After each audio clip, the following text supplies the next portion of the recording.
The living shoreline method has several techniques which mimic Mother Nature's processes and aid the homeowners in rebuilding ecosystems that are sustainable, strategic, and long-living.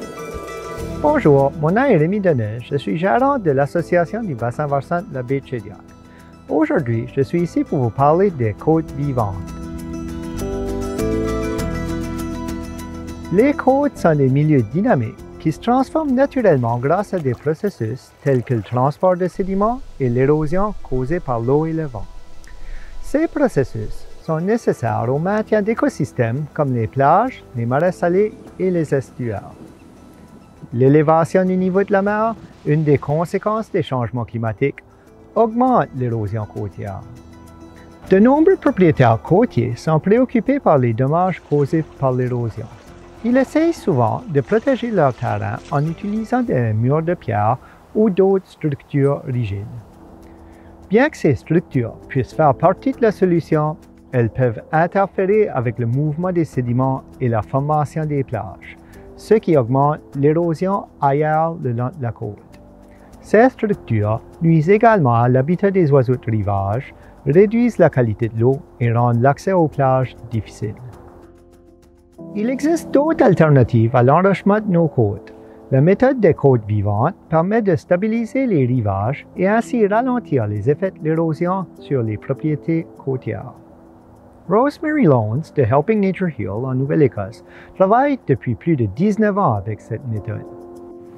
A living shoreline is where we use plants with combinations of biomass, things like hay bales, logs, brush, alder, and a very specific recipe of different plants based on soil and the environmental conditions. So we put that right touching the soil, and then we build the fence to hold that in place. Okay. And then we take brush and build a brush wall into the wattle and into the hay flake. Okay. So it protects it, okay. And then add seaweed on top.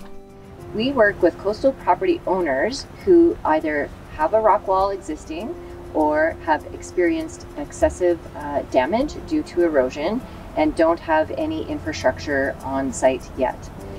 The reason that we came up with the Living Shoreline program is because of these options that people are looking for.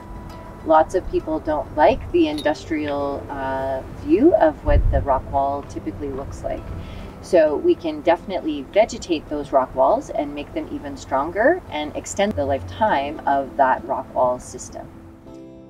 À l'Association du bassin versant, nous travaillons avec des propriétaires de terrain qui cherchent des solutions naturelles pour protéger leurs propriétés contre l'érosion. Nous, on a été frappés l'année passée par l'ouragan Dorian, ce qui a endommagé une bonne section du terrain camping. Par le passé, près du marais salé, on avait installé des gros rochers, mais pour réparer cette année ou pour revenir peut-être plus à l'état naturel, on a choisi de faire une approche plus écologique avec des côtes vivantes, avec un groupe communautaire ici de la région. Puis ici au parc Ocean Surf, le marais d'eau salée est vraiment important pour nous, pour nos clients. Puis la protection du marais avec ces nouvelles méthodes-là, on souhaite dans le futur que ça va réaménager les côtes un peu plus comme il était auparavant. Here in Shediac, we have several different types of work to be done. They have a current rock wall, which we'll be revegetating in our program. They have an estuary, which is being impacted by overland flow and sediment entrapment. And so we'll be working with the community members here to really create a living shoreline that is sustainable and long-term. Comment pouvons-nous continuer à protéger et à restaurer les habitats naturels de notre zone côtière? There are many types of shorelines. We can think of coastal shores like the ocean. We can also think of estuaries, riverbanks, and lakes.